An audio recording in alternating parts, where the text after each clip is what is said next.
Hello team, welcome to another ATP Geopolitics video with myself, Jonathan MS Piz. This is a US politics news update giving you hopefully a fairly good understanding of what's going on in the US at the moment and the rest of the world concerning interactions with the US. It is crazy times at the moment. Crazy times have hit us all as Donald Trump appears to be taking his country in an incredibly authoritarian direction. And actually, I'm going to start piecing together some of these bits. I've been doing that over time, right? You've seen some of my videos that have shown overt evidence of this, so we all know what's happening, but just adding to it again here. I'm going to start with Steve Bannon turning up on Bill Maher to, and it's worth knowing that the muzzle velocity, the kind of throw everything at the nation as quickly as possible from a Trump's policy point of view is what the Trump administration is doing. So Steve Bannon is, I think, at the heart of things. He might be adjacent, but I think really he's got a lot to do with what's going on. It's been so fast and furious in terms of executive orders and policies and statements and all sorts going on that the media and the opposition can't keep up with it. And that's a way of getting so much through. And one of the things that's been talked about and is being talked about with greater and greater frequency is Donald Trump running for a third term against the 22nd Amendment that stipulates term limits. No person shall be elected to the office of president more than twice. Steve Bannon has said on Bill Maher, Trump is going to run for the third term and Trump is going to be elected again. There's also the 12th Amendment, VP eligibility. No person constitutionally ineligible for the office of president shall be eligible for that of vice president of the United States. You can go and listen to him on Bill Maher, probably get a copyright infringement, but it is now out there. So when we're talking about is Trump moving towards more and more authoritarianism, is he moving the US towards a greater authoritarianism and autocracy? Yes. And we can start with going for a third term and getting rid of term limits and kind of doing away with the Constitution in some way, shape or form. We're then hearing that there, and this is just out at the moment, there's a memo, a copy of which has been obtained by the New York Times, proposing eliminating almost all funding for international organizations like the United Nations and NATO. And I could talk to you in a bit more detail about NATO, but you might think that's ideological from a kind of a point of view of policy or maybe even saving money. But actually, I would understand this in another way. When you are a member of a group, take Hungary in the EU. Hungary would be full-on authoritarian now, would be full-on dictatorship if it wasn't for the EU. Hungary is answerable to the EU. It gets its funding from the EU and it gets support from the EU and it works with the EU and the EU works with Hungary. Which means that as it stands, Viktor Orban as the Prime Minister of Hungary is unable to become the dictator he kind of wants to be. How do you become a dictator? You take yourself out of groups to whom you are accountable. The UN is holding the US kind of morally and legally in a certain position. NATO and the NATO obligations that the US has means that they are answerable to other NATO members and have to, answer to Article 5, for example. So I've talked previously about how the US gets out of NATO. And one way is to kind of unilaterally just opt out of NATO. But actually, Marco Rubio himself knew that might be coming. And when he was a senator, made it that the US needed a 2/3 vote, I think, in the Senate or a 60 vote or something like that, a supermajority of some sort in the Senate, in order for that to be passed. In order for the US to be allowed to leave NATO. So what I've been talking about since then is how do you get out of NATO without kind of getting out of NATO? Is you just defund it. You just say, well, we're not going to pay for this and we're not going to pay for that. And then you functionally just release yourself from NATO or you're not involved in anything to do with NATO. And that's what we're seeing. And the same with the United Nations. What this means is that Trump has the ability to do more of what he wants to do. He's not answerable to the UN. He's not answerable to NATO because, hey, we're not funding it. We're not as part of it. And I think they'd like to be out of both organizations, like they'd like to be out of WHO and any other organization that will hold them to account. This is a move towards dictatorship. Then just something that I think is a part of dictatorship is unreality, is just stating flat out lies. And he's starting to lie about everything. Eggs. So when I got in, the press went absolutely crazy the first week. They said, eggs have quadrupled in price. I said, I just got here. Tell me about it. And Brooke Rollins and our team did a great job. And eggs are down now 79%, and they're all over the place. And this was a problem that somebody else would have taken a long time to cure. He said, I don't know what it means to be 79% down and all over the place. Are they 79% down everywhere? Is that what he means? And that's just a lie. They're not. Egg prices are up. So we're at a stage where you've got a person seeking to take more and more power and just overtly lying anytime they're on TV. Just overtly lying about stuff that's easily disprovable.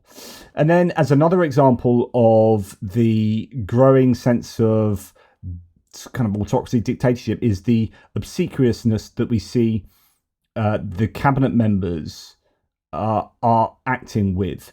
They are treating Donald Trump as a dictator already. Check this out. We've had some great wins in the last few days. That you were overwhelmingly elected by the biggest majority, the U.S. So that was a lie. He was not overwhelmingly elected by the biggest majority. So he's got his own cabinet. I mean, it's a very thin. He didn't even get 50% of the vote. So, like, how is that an overwhelming majority? He got 49.9% of the vote, and his 2024 win ranks 49th by popular vote margin. It's just. So anyway, that's a lie. But just listen to the way Pam Bondi, the AG, speaks. Americans General want you to be president because of your agenda, and the courts are ruling that you have the authority to determine how the money of this country will be spent. That's what the American citizens wanted, and that's what they're getting. An example of that Friday was the Department of Education, that you can determine how the money will be spent. No more DEI, and that impacts every agency across the board. So why do you start off a cabinet meeting having cabinet members just giving you praise, unless you are a narcissistic dictator wannabe? And actually, that was part of a wider set of really cringe-worthy statements from members of the cabinet. Under your leadership, we are going to revitalize and make shipbuilding and maritime great again. At the Trump EPA, we're going to make it proud. The honor and respect we have for each other is a reflection of you and your leadership. Thanks to your leadership. You were overwhelmingly elected by the biggest majority. Well, Mr. President, thank you for your leadership at the border. Thanks to your fantastic leadership. So the American worker is grateful. Main Street is grateful for you. And it just goes around. Oh, thank you for your amazing leader. Oh, you're so wonderful. Oh, this is how wonderful you are. This is not an example of free thought. It's not an example of being able to push back against a leader who might be making insane decisions. This appears to be evidence of people feeling obliged to give praise to the dear leader in a way that we saw with Saddam Hussein, in a way that we saw that we know happens with other dictatorships around the world. It's just incredible. And then you start seeing, well, okay, pictures of Obama have been taken down and replaced by Trump in the White House, where he's just looking like really strong and amazing. And this is, the assassination attempt where he got shot in the ear, and he's by the American flag saying fight, fight, fight. As Chris Jackson says, so Trump ditched tradition, broke protocol, and took down Barack Obama's portrait just to hang his own there. Straight up tin pot dictator energy, insecure and petty to the end. But then people have been noticing, this is Bukele, and by the way, he just met with Bukele, the dictator from El Salvador, just wondering where his shirt and tie are. Only because, that kind of thing was I thought, what Zelensky was supposed to... anyway. Here... Just look at all the gold in the back. He almost put enough gold in the White House to make it look like the Kremlin. Not quite, but he'll get there. You're starting to see just the tacky dictatorship vibe aren't you? So what else has been going on? Well, this is honestly, the US is now one of the most corrupt states in the world, says Phillips O'Brien. What's happened here? So Warner Brothers has asked Trump's orbit how to improve their relationship with Trump. Trump's people pointed to the $40 million that Jeff Bezos, the Amazon owner, paid for the Melania documentary and suggested giving Don Jr. a Discovery hunting show and more pro-Trump voices on CNN. Wow. So this is New York Mag saying, and now as he and John Malone took to trade their way out of the tight spots of the business, they may need Donald Trump. WBD confirmed that a company representative recently reached out to the Trump orbit seeking advice about how the company might advantageously interact with the White House and improve its Trump age odor. The reported message was to look at the example of Amazon and Jeff Bezos paying Melania Trump $40 million to participate in a documentary about herself. Don Jr. might like a hunting and fishing show on the Discovery Channel, they were told, and that CNN could have more pro-Trump voices. Suggestion provided. Wow. So then we hear, more authoritarian behavior. Shashank Joshi suggests threatening to use regulatory and economic pressure on a television station which broadcasts political dissent. This is CBS's 60 Minutes. I already talked about this, but Donald Trump says almost every, and this is after Zelensky was interviewed on 60 Minutes, almost every week 60 Minutes, which is being sued for billions of dollars for the fraud they committed. They didn't commit fraud. They edited a show in the same way they always edit 60 Minutes. Nothing unusual. I've already explained this. It's just ridiculous. They committed in the 2024 presidential election with their interview of failed presidential candidate Kamala Harris, mentions the name Trump in a derogatory and defamatory way, but this weekend's broadcast tops them all. They did not one but two major stories on Trump. One having to do with Ukraine, which I say is a war that would never have happened if the 2020 election had not been rigged. In other words, if I were president. And the other story was having to do with Greenland, casting our country as led by me falsely, inaccurately and fraudulently. I'm so honoured to be suing 60 Minutes, CBS, Fake News and Paramount over their fraudulent, beyond recognition reporting. They did everything possible to illegally elect Kamala, including completely and corruptly changing major answers to interview questions, which is just a load of BS. But a dishonest political operative, simply disguised as news, and must be responsible for what they have done and are doing. They should lose their license.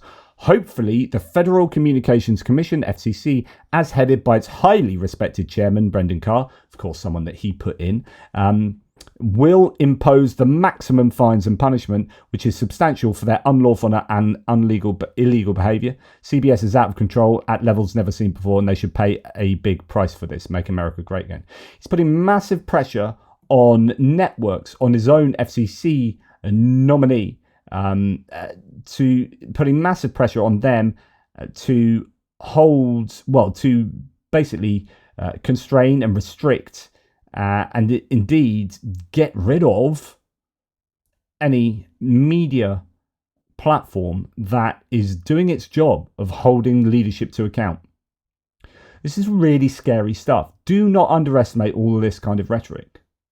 Then there's a letter that was sent to Harvard that was absolutely incredible. I'll briefly put this up on the screen at the moment. You can see what the government has requested that Harvard University do in terms of changing the way they teach, changing how they hire, who they hire, what they teach, etc., etc. This is government overreach. Just absolutely incredible. Like if you were talking about censorship and freedom before and worrying about the Democrats and censorship and freedom, and you're not shitting your pants about this, you're a wrong un, right? This is way worse than anything the Democrats have ever tried to do. This is an extraordinary letter from the federal government to Harvard. It goes far beyond anything the Obama and Biden administrations did in their unlawful Title IX dictates, says someone who was critical of that. The feds are essentially demanding Harvard become a vassal institution. In such an arrangement, there will be no free speech or academic freedom rights. There will be ideological litmus tests for who gets hired or admitted. Not only do these demands ignore the process for adjudicating alleged Title VI violations, they are fundamentally at odds with the First Amendment. The feds cannot condition federal funding on a private university giving up its First Amendment rights. This is big government conservatism, plain and simple. Then then Harvard have responded. But the point here is that this is exactly what you'd expect with a dictatorship. Right. So then Harvard says it won't accept the deal with the White House after admin threatened to cut off $9 billion in federal funding. Quote, we have informed the administration through our legal counsel that we will not accept their proposed agreement. The university will not negotiate over its independence or its constitutional rights. To which people were like, this is brilliant. Harvard University quotes, this is from a statement from themselves on Twitter, from the president, Alan Garber. No government, regardless of which party is in power, should dictate what private universities can teach, whom they can admit and hire, and which areas of study and inquiry they can pursue. This is what the government was seeking to do. Barack Obama's come out and said Harvard has set an example for other higher ed institutions. And by the way, Columbia has capitulated to the government, rejecting an unlawful and ham-handed attempt to stifle academic freedom while taking concrete steps to make sure all students at Harvard can benefit from an environment of intellectual inquiry, rigorous debate and mutual respect. Let's hope other institutions follow suit. To which the New York Times says the Trump administration has acted quickly on Monday to punish Harvard University after it refused to comply with a list of demands from the federal government that the school said were unlawful. So the Trump administration will freeze $2 billion after Harvard refuses their demands. It is just absolutely incredible what is going on. Now, we're then just going to quickly pop over to look at some stuff to do with the border and to get a sense of, is there a growing autocracy taking place in the United States? Here's a letter to a traveller's letters into a UK, I think. Oh no, it might not be UK. I'm not sure where this is from. Anyway, the letter goes like this. Planning to travel to Donald Trump's America? Think twice. You are neither wanted nor welcome. On March the 11th, after a 24-hour flight from Sydney via Hong Kong. Oh, this is Sydney Morning Herald. Sorry, that's SMH, Sydney Morning Herald. So this is from Australia. This is an Australian. On March the 11th, after a 24-hour flight from Sydney via Hong Kong and New York's JFK airport, with my final destination being Miami to board a cruise, I was detained by border control at JFK for, quote, enhanced vetting, as per the executive directives signed by the US President on January the 25th. 8 hours later, after 3 interviewed teams and extensive examination of my laptop and iPhone, they decided I'd come on an unusual route to the US, namely from Australia via Asia. I flew premium economy and Cathay Pacific had the cheapest airfare. Although there was no evidence of wrongdoing, I was sent back to Australia, meaning I was unable to join the cruise, valued at $15,000 and not refundable. Just incredible. For example, me, Jonathan M.S. Pierce, I would not travel to the United States now even if I wanted to. I would not do it because there are too many stories of people being turned away and being held at the border. A Chinese woman visiting the US was abducted by ICE in California, was found dead in an Arizonan detention center. They're saying it was suicide, but was it? Would she still be dead if ICE hadn't abducted her? You know, all these scare stories coming out. Trump's ICE detained a Minnesota student for protesting the murder of George Floyd. Quote, is not a deportable offence, but they're trying to create an illusion that he's a danger to society, said the lawyer. He's married to a US citizen with approval pending to become a permanent legal resident. Plainclothes ICE agents arrested Aditya Hosono after just 4 days after his student visa was abruptly revoked over past misdemeanor property damage. He protested the murder of George Floyd and was arrested for unlawful assembly. Ultimately, the case was dismissed by the prosecuting attorney in the interest of justice, but his attorney said she believes his political views made him a target. What else are we hearing? A Massachusetts immigration attorney is warned by the Department of Homeland Security. She has a week to leave the country. She was born and raised here. These stories are just coming out thick and fast. ICE, and this was one that's been reported quite widely on TV news and everything. ICE shows up to raid an elementary school and make a, quote, welfare check on migrant first graders. but the principal blocked their entry. Disguised federal agents told school staff that parents gave them permission to pull kids out of the class, and this was an outright lie. Quote, they quickly hid their IDs when asked for details, arrived in unmarked cars and wore casual clothing, leading to confusion about who they actually were. The Department of Homeland Security confirmed that the agents worked for them, but claimed they were not technically ICE agents. In other words, are they just outsourcing to hired thugs to do stuff? Is that what ICE has become? Are these Tatushki? Is this like Georgia? It's unbelievable. However, the federal agents only tried to make a welfare check on students they said were, quote, unaccompanied minors who crossed the border. The parents and legal guardians, quote, deny any interaction with these entities and certainly deny providing authorization for these individuals to have contact with these children at the school. Trump signed an executive order that allows ICE agents to raid schools and arrest unaccompanied minors without a warrant.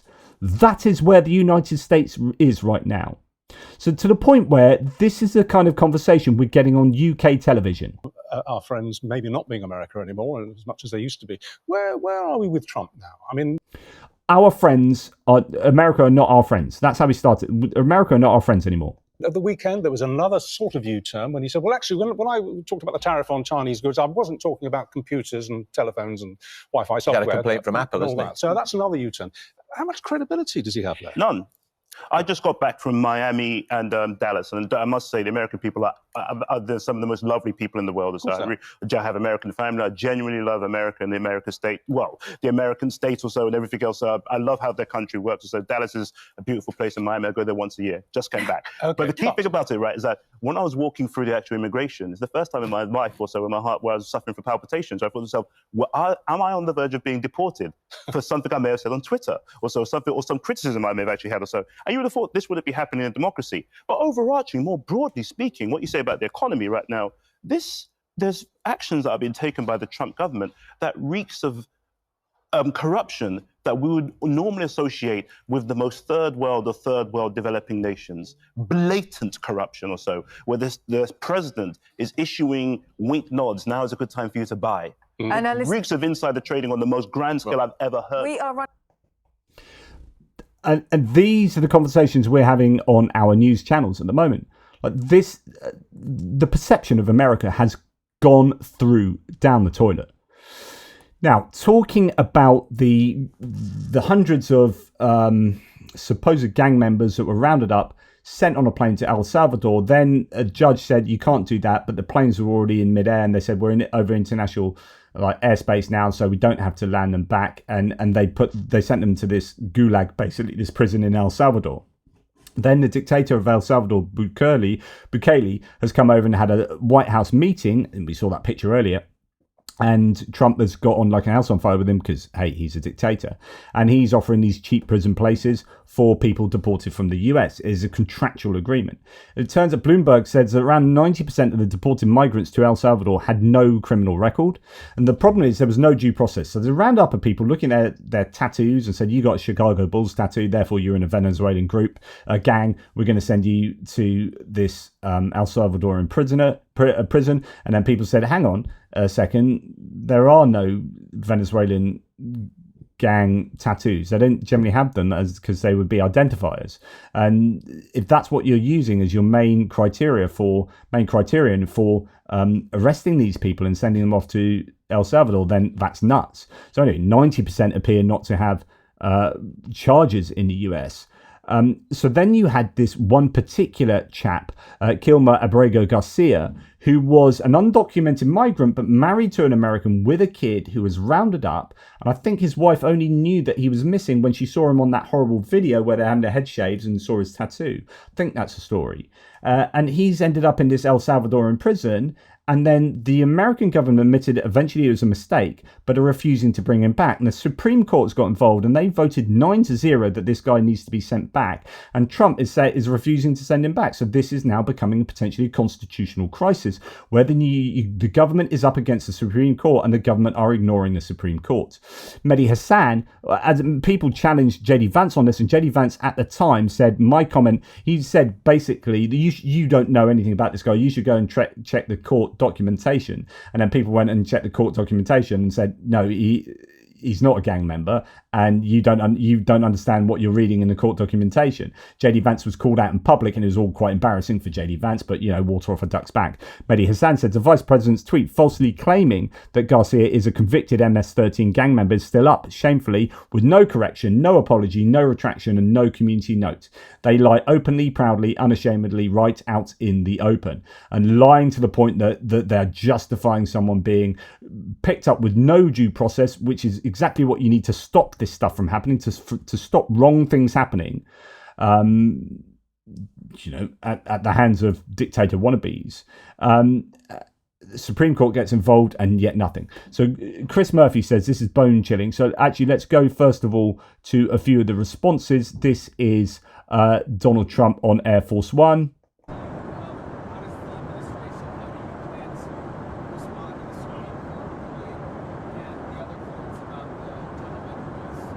How do you respond to the Supreme Court ruling and the ruling of the other courts concerning Garcia? Is that the one that was not Trende Rocco, but he was MS-13? So interestingly, Trump then says he's either one that wasn't Trende Agua. I've said that wrong, but anyway, the Venezuelan gang, but he's MS-13. Of course, he's neither. No, but was he MS-13? Because I only know by that. I don't know which one. But if the Supreme Court said bring somebody back, I respect the Supreme Court. So he said if the Supreme Court said that they should bring somebody back, I would do that. I respect the Supreme Court. And as call to activism here says, that's literally what the Supreme Court have said. Like, either you're not getting briefed, right, and you don't have a clue. So is that the guy that was this, but is actually that? No, well, actually he's neither. And the Supreme Court said bring him back. Well, if the Supreme Court says bring him back, I'll bring him back. They have said that. Like, what are you doing? Either you are feigning ignorance or you are ignorant. And both of these are problematic. Then we had Donald Trump saying, as someone says here, well, holy crap, they're going to ignore the unanimous Supreme Court ruling on bringing Garcia home to Maryland. Trump just posted that the people they sent to El Salvador are in the sole custody of El Salvador, and their future is up to President Bukele and his government. In other words, he's not going to bring anyone back. This is up to Bukele to send them back. But of course, the Supreme Court said, well, no, actually, you need to bring him back. So Chris Murphy here, who is a serving senator, says this is bone chilling. A court ordered Garcia to stay in the United States. The Supreme Court ruled 9-0 that he was illegally removed. Trump is pretending he won the ruling 9-0. You may not think this case means anything to you, but let me tell you why it does. So let's just listen to this. You, if he was your neighbor, you would move right away. So you don't plan to ask for it? But the Supreme Court is asking to... And what was the ruling in the Supreme Court, Steve? Was it 9-0? Yes, it was a 9-0 in our favor. In our favor. A 9-0 ruling in our favor? Like, what is going on here? Against the district court ruling, saying that no district court has the power to compel the foreign policy function of the United States. As Pam said, the ruling solely stated that if this individual at El Salvador's sole discretion was sent back to our country, that we could deport him a second time. Well, no version of this legally ends up with him ever living here because he is a citizen of El Salvador. That is the president of El Salvador. Your questions about it, per the court, can only be directed to him. Stephen Miller is just, what a horrible human being. So Chris Murphy says, Garcia came to the US over 10 years ago. He married a US citizen and had 3 US citizen children. But he put in removal proceedings because he didn't apply for asylum in time and because of alleged ties to drug gangs. He denies any gang affiliation. You can think whatever you want about the merits of him staying, his US family, his steady job, or being deported, the alleged gang affiliation. There's really only one key fact. A court ruled he cannot be deported to El Salvador because he would face threat of death there. In the United States, the executive is required to follow a court ruling. Trump did not. He put Garcia on a plane to El Salvador, and worse, despite no allegation of criminal behavior, Garcia was put in a heinous El Salvadorian prison. And remember, they admitted that this was a mistake to have rounded him up and sent him eventually. Trump's violation of law was so brazen the Supreme Court stepped in. In a rare 9-0 ruling, they said Trump had to bring Garcia back. But in the video above, you see Trump advisor Miller lying through his teeth and saying Trump won the ruling 9-0. Trump's people are engaged in nuclear-grade gaslighting. They say it's up to El Salvador if they want to send him back. BS. We bring people back all the time when we wrongfully remove them. They could get this guy in a hot second if they wanted to. You may not think this case matters to you, but Garcia was legally in the US just like the rest of us. His status as an immigrant doesn't matter as a matter of law. If Trump can lock up or remove anyone, no matter what the courts say, we are all at grave risk. This is a watershed moment as Trump thumbs his nose at a Supreme Court ruling, gaslighting the public by pretending he won 9-0 when he lost 9-0. If we normalise this, there's no end. He can lock up or remove anyone. We will no longer exist in a democracy. My theory is that interaction you saw in the White House is so indicative of the Trump administration. I think Stephen Miller is massively important in everything that's happening in the Trump administration. And the way he said, did we win that one? He went, yes, we won that one, means that Trump doesn't know. He is getting fed. It's like the Kremlin all over again. Like I've talked about with Putin, that he sits in this information bubble and receives information, except Putin doesn't have social media to refer to. Trump does, but he still seems to be completely beholden to those around him who are feeding him disinformation, and then that's what he goes with. So I honestly think Stephen Miller is one of the single most important people in the Trump administration. And what's really worrying is that he's an actual fascist. So you have a fascist that is pulling the strings of, I think, a vacuous numpty, but who is also a narcissist that really wants to be a dictator. And this is a perfect storm for bad stuff to happen. So then President Trump and Bukele both made clear in the Oval Office that they do not intend to return Garcia to the US following the Supreme Court's ruling. How can I smuggle a terrorist into the United States? Of course I'm not going to do it. The question is preposterous, Bukele said. Of course he's not a terrorist. It's all nonsense. Yes. Then we had this. This is truly, truly worrying. You mentioned that you're open to deporting individuals that aren't foreign aliens but are criminals to El Salvador. Does that include potentially U.S. citizens, fully naturalized Americans? If they're criminals and if they hit people with baseball bats over their head that happen to be 90 years old, and if they rape 87-year-old women in Coney Island, Brooklyn, yeah, that includes them. What do you think? There's a special category of person? They're as bad as anybody that comes in. We have bad ones too. And I'm all for it because we can do things with the president for less money and have great security. And we have a huge prison population. We have a huge number. True. Like the US has a huge prison population, and I'd go back to look at the documentary like The 13th. I think is a fantastic documentary to give you an idea of like as soon as you illegalize drugs rather than make them a health problem, then you're going to explode the prisons, and then you would stop people who are incarcerated being able to vote, and this is a good way of harming a particular demographic in terms of disenfranchising them. Anyway, 13th, very interesting documentary looking at that. What we have here is this idea that Trump is going to save money by sending people to a foreign gulag where I assume they don't have to adhere to the human rights legislation in the United States or some such nonsense. It is deeply worrying that he's truly considering sending Americans to a foreign gulag. Number of prisons, and then we have the private prisons, and some are operated well, I guess, and some aren't. But he does a great job with that. We have others that we're negotiating with too. But no, if it's a homegrown criminal, I have no problem. Now, we're studying the laws right now. Pam is. The problem is, as soon as you then start seeing over here that you're not following due process to kick people out of the United States, then are you not going to follow due process for who you define as a criminal? And then can you just disappear American citizens? Like this is looking very, very suspicious indeed. Very, very dangerous. Studying. If we can do that, that's good. And I'm talking about violent people. I'm talking about really bad people. Really bad people. Every bit as bad as the ones coming in. And I made the statement when I heard about this a long time ago now, 4 years ago. When I heard that this guy was having open borders, I said... You might talk about only being violent criminals, but since you've already just shown that you weren't showing due process, then you can't be trusted, right? Seems like a good day, says Andrea Juncker, to remind everyone that Auschwitz, a complex of over 40 concentration and extermination camps, was not located in Nazi Germany either. Indeed, it was in Poland. We visited that on the way to Ukraine. It seemed to be apropos to the war in Ukraine and the treatment of Ukrainians by Russians.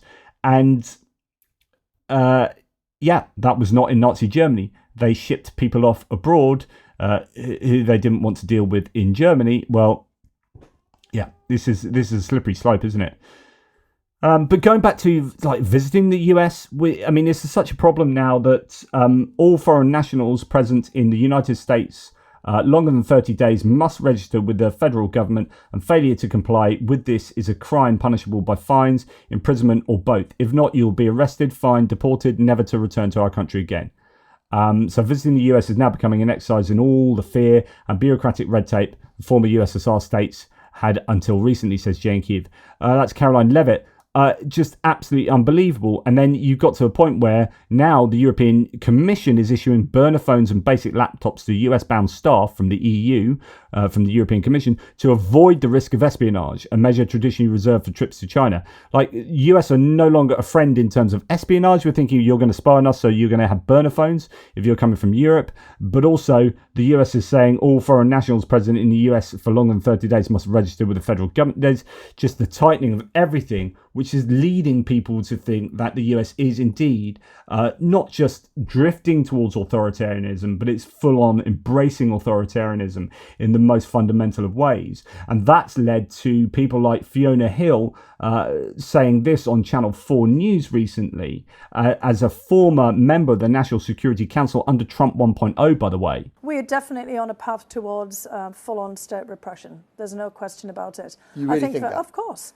I've thought this for an extraordinarily long time. This is why I was so outspoken before the election, including in conversations with you, and why so many other people were as well. I mean, there are many academics across the United States who have pointed out about the slippery slope to authoritarianism and autocracy that we're headed towards, making comparisons with other illiberal settings like Hungary and Turkey, for example. There's a whole host of articles being written now about competitive authoritarianism, but there's also a heck of a lot of people in this country who've experienced that directly, including naturalized citizens, green card holders, who are now finding themselves also being persecuted, and many people who've sought refuge in the United States who now find themselves being caught up in dragnets in immigration and summarily dispatched to El Salvador and all kinds of jails, or frankly deported. So look, there are a lot of people who can see what's happening here, and many people are making the comparisons with what happened in the 1930s and that slide away from what had been a pretty vibrant society where people thought this can't happen here. And even the Chinese have started talking about a cultural revolution that's happening in the United States, not dissimilar from 1968 and the purges that the Chinese themselves undertook, in that kind of Maoist excess. So look, everybody is seeing what's happening here. It's just Americans themselves, I think, can't quite believe it. And that's the thesis of this whole video. So if you're talking about the judiciary and ignoring them, if you're talking about universities and trying to impinge on their freedoms and dictate to them exactly what they teach, who they can hire, who they can educate. When you're talking about media holding you to account and restricting them from being able to operate and affecting the First Amendment of freedom of speech, freedom of press, you add all of these things together and then wanting to rule for a third term, extinguishing the 22nd Amendment of the Constitution.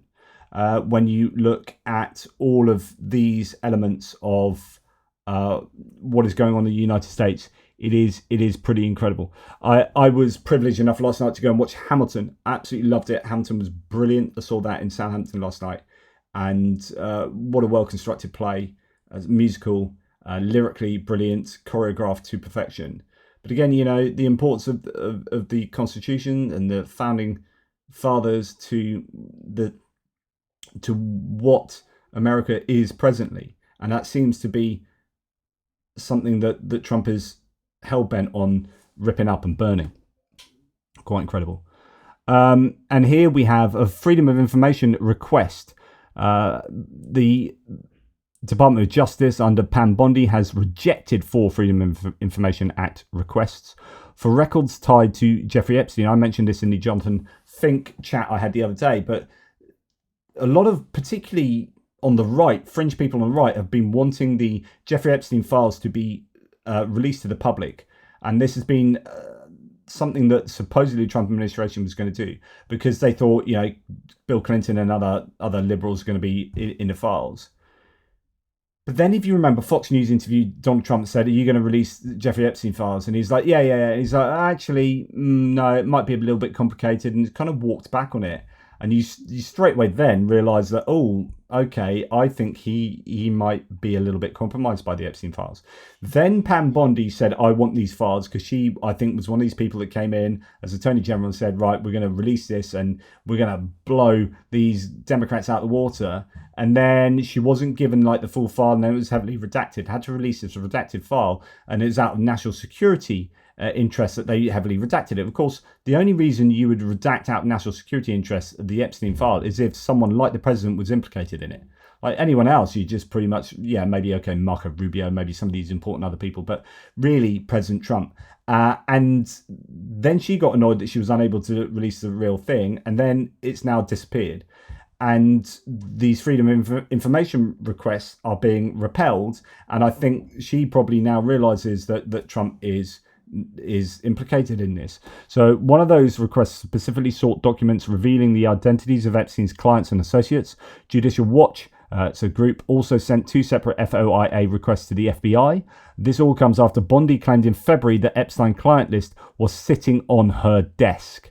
But there you go. Promises made, promises broken. But the only reason these promises are broken is because surely it implicates Trump. There's no other sensible understanding of what's going on there. Now, the American government is also doing lots of other crazy things and defunding stuff left, right and centre under Doge. The American government will no longer collect statistics on levels of lead in children's blood, alcohol deaths, exposures to dangerous chemicals, rates of cancer and firefighters. The Trump team is so unfathomably stupid and destructive. So the offices that ran the sickle cell data collection program, the National Intimate Partner and Sexual Violence Survey, Pregnancy Risk Assessment Monitoring System, and the National Firefighter Registry for Cancer were scrapped. So were the teams that reported how many abortions were performed nationwide, the levels of lead in children's blood, alcohol-related deaths, asthma rates, exposure to radon and other dangerous chemicals, how many people with HIV are taking medication to suppress the virus, and how many people who use injectable drugs contract infectious diseases. What is going on? Then we hear that there's a defunding of the bunker full of seeds. So the seeds. There's one in Norway, I think, some ways as well.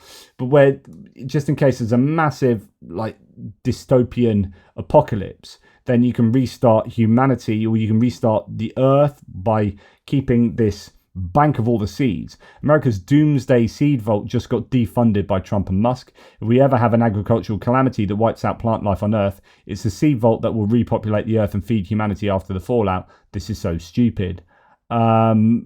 Just incredible. Firing the scientists who maintain the national plant germplasm system jeopardizes 127 years of agricultural genetic preservation.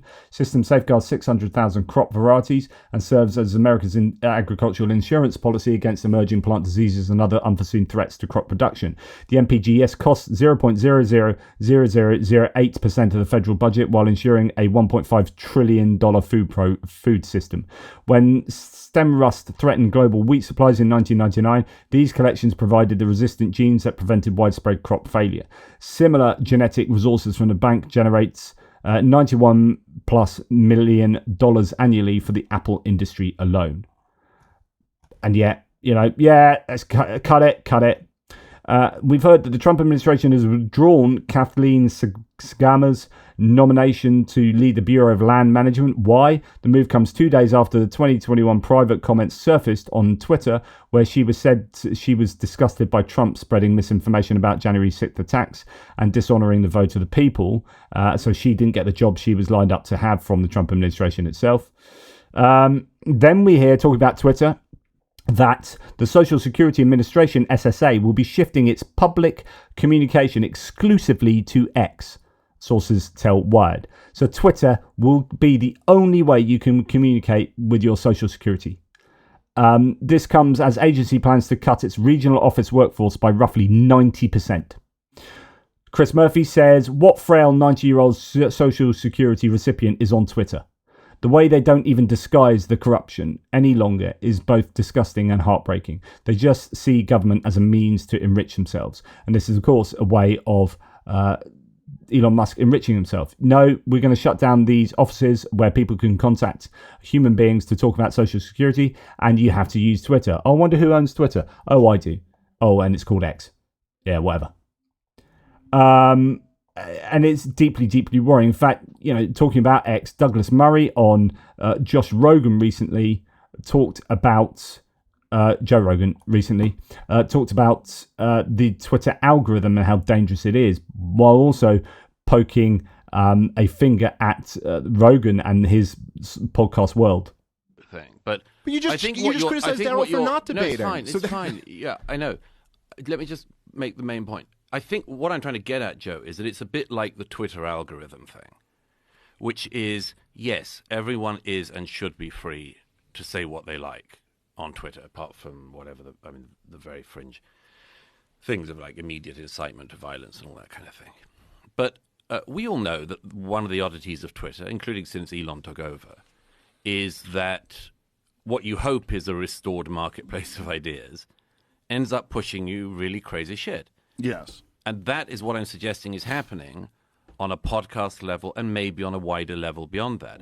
So the algorithmic impetus that forces you into these rabbit holes and kind of can radicalize you, he's saying that happens in podcasts as well. And he's talking about Joe Rogan. So this is quite an interesting pointed remark. I get stuff on Twitter I just do not want. I do not want a guy with 1,500 followers who's got some zany new view on something, who isn't an expert but is an expert, to be pushed at me. Which is Joe Rogan, not an expert but is an expert. Oh, thank you so much for a lovely cup of tea, Sarah. Really appreciate that. So I think that's a pointed criticism of Joe Rogan there. And effectively, what is happening with the Twitter algorithm is happening everywhere else as well. And we're all for the open marketplace of ideas. I want that. I thrive in it. But it is different once you get into the thing of, is something manipulating the algorithm behind? Is the algorithm being pushed on me? Why am I being given this? Why am I not being given that? Why am I being constantly pushed this view? And I think that the answer to a great degree is the same thing in your world as it is in the Twitter world, which is, if you go straight online and you say...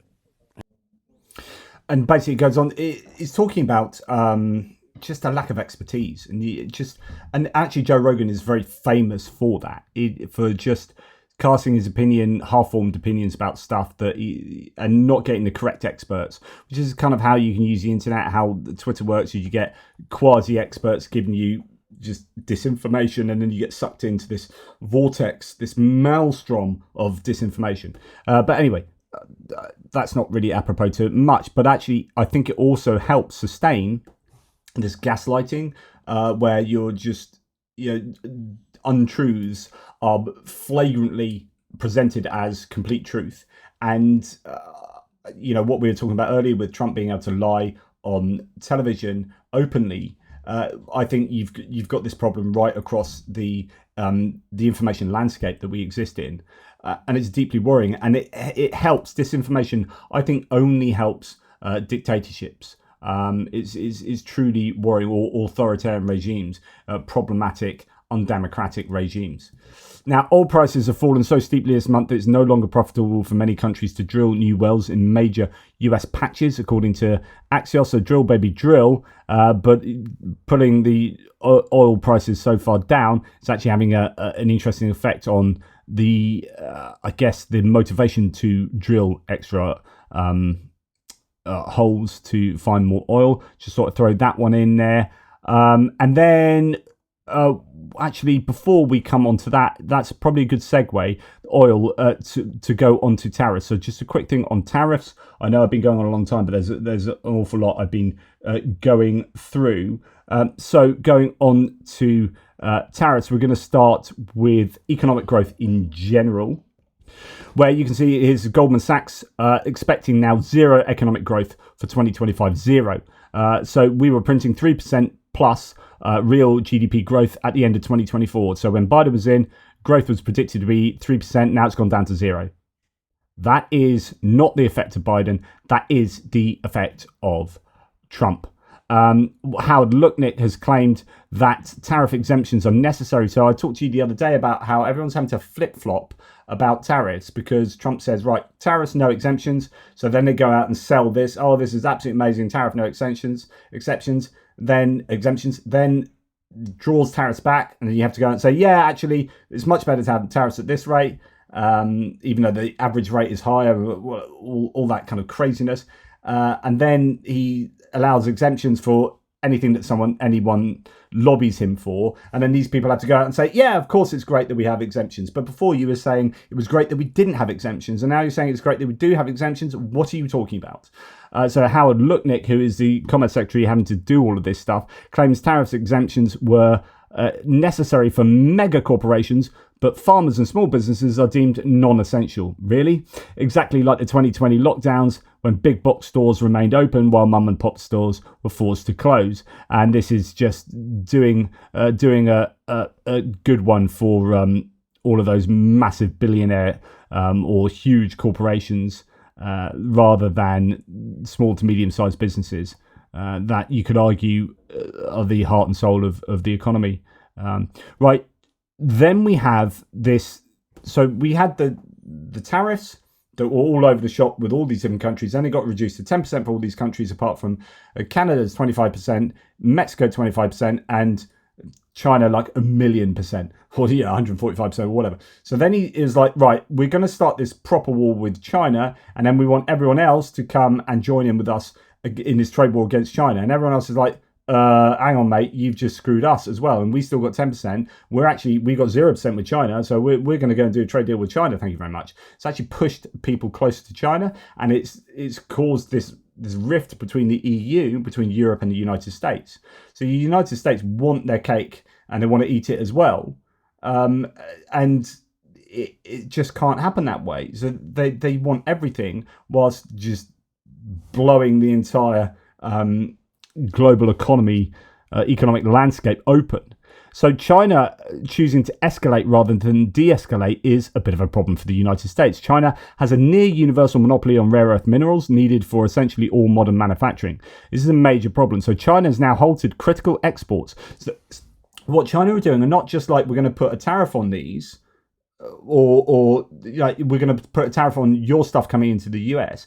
We're not going to allow our critical minerals to be exported to the US. So they've halted critical exports, and that's very different. So this is a major trade war now. These minerals and magnets are crucial for the world's car, semiconductor, and aerospace industries. And Spencer Hakimanian says, I hate to sound like a broken record, but people do not realize how severe this is. The entire modern economy, so the Independent headline is China halts critical rare earth mineral exports as Trump teases new tariffs.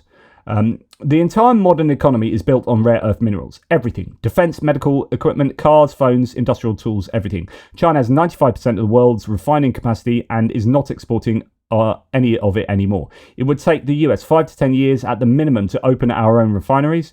Financial markets are calm about this for now because companies have enough inventory to last a quarter or two.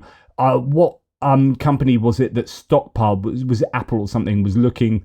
I was reading somewhere that one company was ahead of the game and had stockpiled loads. But it's happening.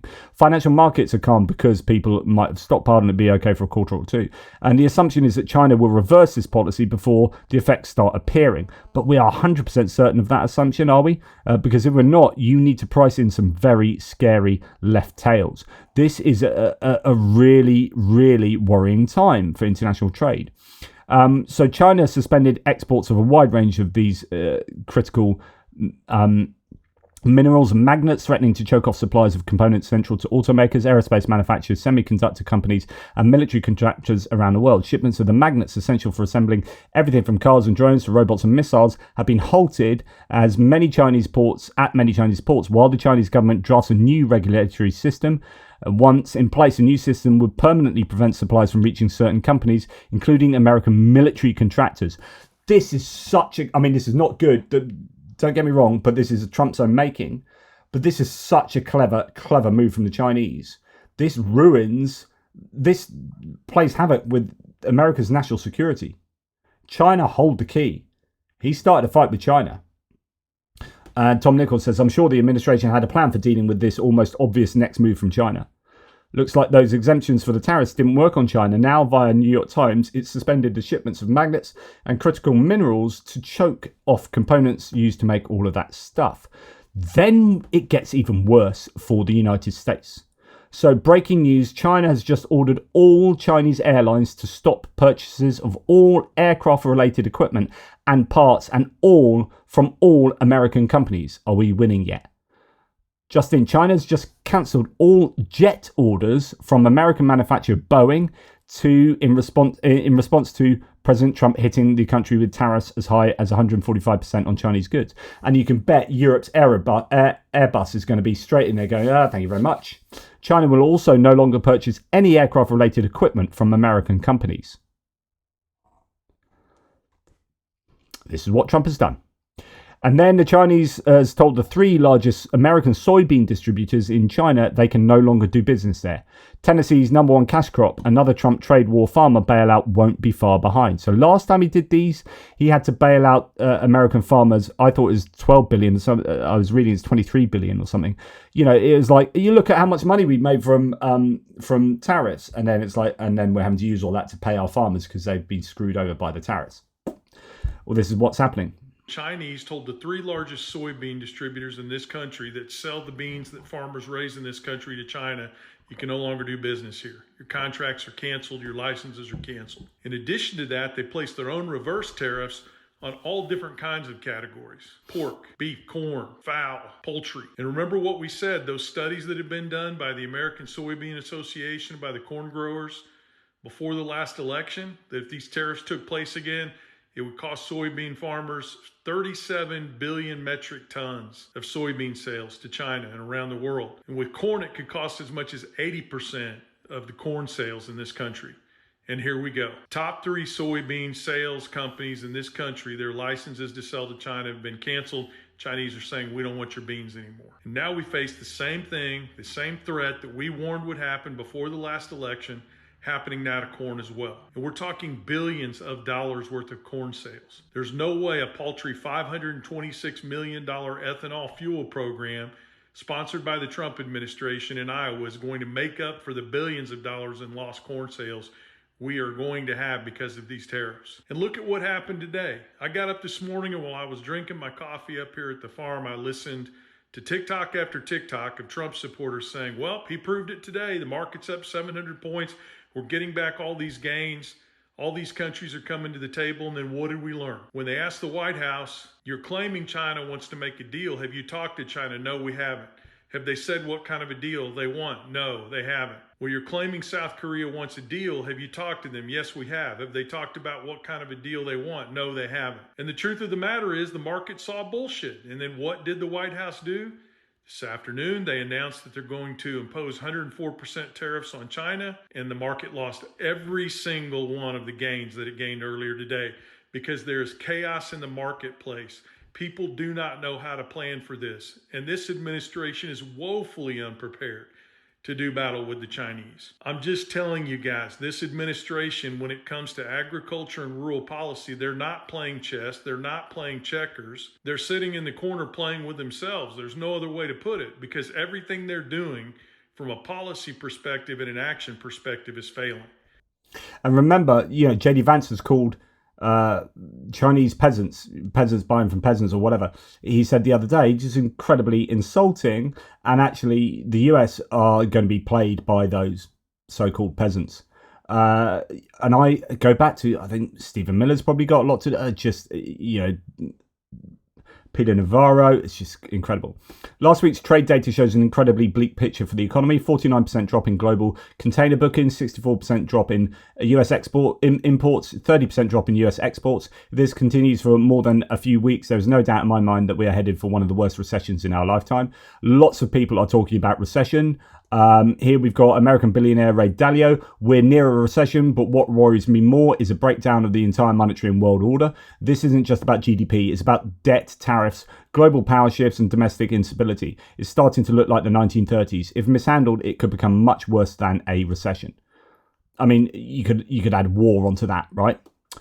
Brian Tyler Cohen here. Congratulations to the Trump administration for doing more for farmers than any other administration. Only problem is that the farmers they have helped are Brazilian. What's he talking about? Well, the trade war between the US and China has spurred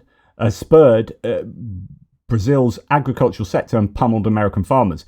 Quote, it's a boon for farmers in Brazil and Argentina and it will help their industry a lot, points out a lead agriculture analyst.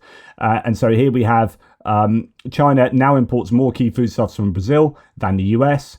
US has gone right down, and Brazil and other nations are doing very well. Thank you very much.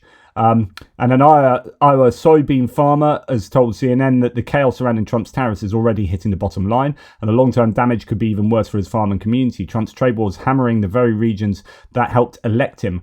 Leopards eat your face type situation again. He's really about why soybean in particular is so vulnerable to these duties. Well, I mean, China is our largest purchaser, and Brazil is a very good competitor in soybeans. And it wouldn't, if China wants to make the switch to Brazil, they can, and they can move that business down there. And every time you have these ripple effects in the trade market, trade is built on relationships, and so these relationships get damaged every time one of these things happens, and all the whiplash does no favors in trying to build or maintain any of these relationships. Then I worry also about the distributors. We talk about, it's just a complete mess. And just to let you know that on the back of these tariffs being introduced, then let off, then exemptions, people buying and selling and insider trading, the Democrats they've announced that they will investigate Donald Trump's alleged market interference scheme, which is pretty big. And I think they do have some right to do some pretty good investigation there. I don't know how far it can go. So that's what's happened. As far as tariffs are concerned, a bit of a synopsis there. And we're going to finish off with just a couple of short things. Sebastian Gorka. So, some people are saying that the Treasury Secretary Scott Bessent here is ready to step down. There are some rumours that actually he is not in agreement with an awful lot of stuff that's going on, but actually he does get wheeled out and says all the right things, right, as far as Trump's concerned. And then you got Sebastian Gorka here on the left, who is one of my, Stephen Miller or Sebastian Gorka, either of those horribly fascistic people. They are my least favourite people in the whole American government. Only an elite few patriots understand exactly what President Trump is doing with his global tariff regime. Scott Bessent is one of them, he says.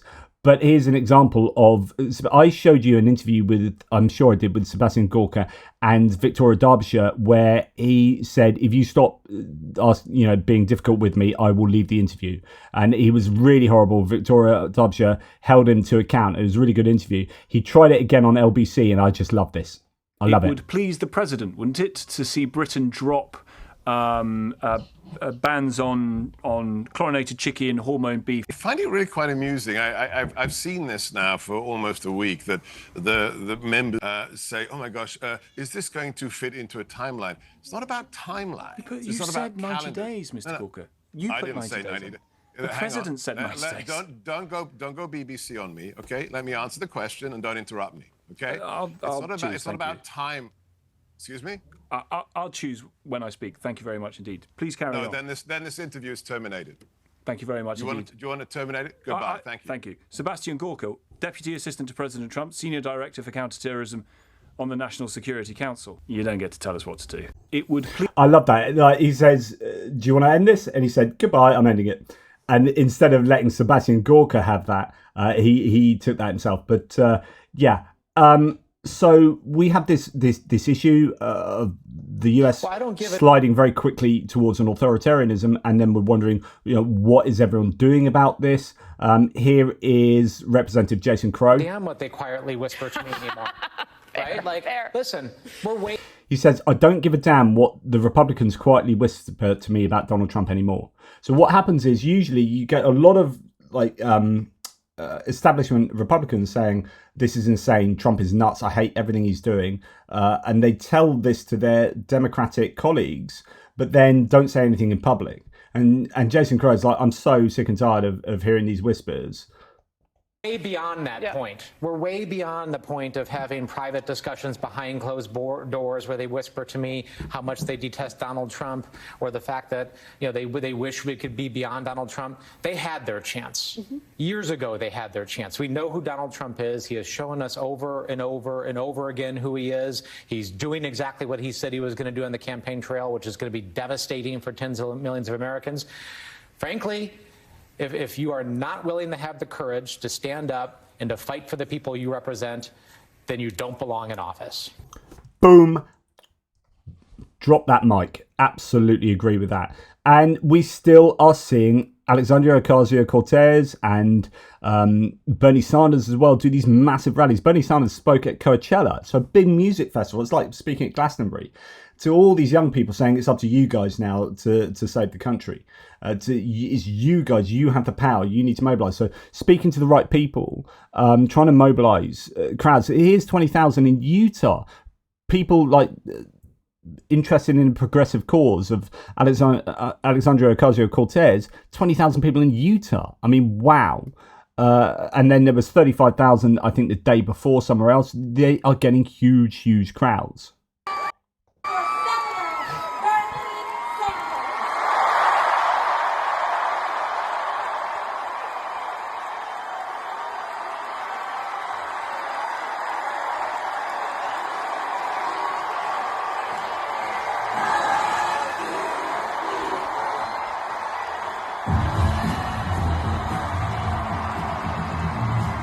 So the fact that you get this 83-year-old sort of left-wing populist, but actually in UK European terms, he's fairly centre-left.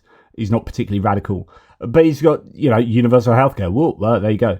Radical for the United States, but not really anywhere else. Like he seems to be. These two seem to be the focal point at the moment for the groundswell of discontent with the Trump administration, and that seems to continue. The problem for the Democrats is there's no single person that people are rallying around. I quite like Chris Murphy. I don't know that Alexandria Ocasio-Cortez. I really like her, but I think from a PR point of view, she's too divisive. I don't think she is divisive, by the way, but I think the perception is that she's so horrendous on the right. People think that I think she would be difficult to become a unifier. But I think at the same time you also need a radical populist on the other side to try and generate that support. So it's going to be interesting to see who the Democrats choose as a figurehead. I was watching a video the other day on like the top 6 people in the hat, and most of them are the usual contenders. JB Pritzker, Kamala Harris again, Gavin Newsom, Pete Buttigieg, a few other people like Wes Moore and a couple of others. But I quite like Chris Murphy, but there you go. Ron Filikowski says, and then I'm going to leave you with this. Just remember as well that what Donald Trump says on Truth Social is not what Donald Trump believes all the time. And it's certainly not what he writes. I don't think he writes any of his pieces anymore. So this is from Donald Trump. This Holy Week, Christians around the world remember the crucifixion of God's only begotten Son, our Lord and Saviour, Jesus Christ. And on Easter Sunday, we celebrate his glorious resurrection and proclaim, as Christians have done for nearly 2,000 years, all caps, he is risen. Through the pain and sacrifice of Jesus on the cross, we saw God's boundless love and devotion to all, blah, blah, blah, blah, blah. Right. And if you're religious, fair enough, this speaks to you and it means a lot to you. I'm not religious. I'm an atheist philosopher. Actually, I've written loads of books on why I'm that and why you should be as well. But I will also say that Donald Trump is an atheist, or actually, I'd qualify that and say he's an apatheist. He's apathetic. His only God is himself. So he's not like a humanist. I'm a humanist, whereby like I believe in the good of humanity, and but I can give you a moral framework to which I adhere. He doesn't believe in anything but himself. And there's no way he wrote any of that. He doesn't. If you see some of the most cringeworthy interviews of Donald Trump have been where Christians have asked him what his favourite books are in the Bible, and I think even once he mentioned 1 Corinthians, of course it's 1 Corinthians, he doesn't even know. Like he refused to answer which. He's like, did he not say both of them? Like Old Testament, New Testament, all equally great. Like he just wouldn't answer. It's really cringe. He obviously knows nothing about the Bible, and that's that's not a criticism, but just own it. And I just say, yeah, okay, I don't believe in this, but you guys can, and that's cool, and blah blah blah. But of course, he needs the evangelical support, and that's largely why he's been elected. The 2 times he's been elected will be for the white evangelical support, and potentially a little bit in the black evangelical churches as well to some degree. So. This is written with that in mind, but he doesn't believe any of this. And then, of course, if you're saying, well, he doesn't believe any of this himself, what else is getting written on his Truth Social post that he doesn't believe? What else does he say that he doesn't really believe? And of course, probably a lot of things. The only thing he believes in it is himself, and so therefore he will just say anything that gets him greater power and power for longer. And that's where we're at. He will take the United States further and further towards autocracy with every passing week, and there's nothing that we've seen that would indicate otherwise. This is exactly what is happening. Prove me wrong. That's enough for me, guys. Thank you so much for watching. Take care, and I'll speak to you soon. It's been a big one.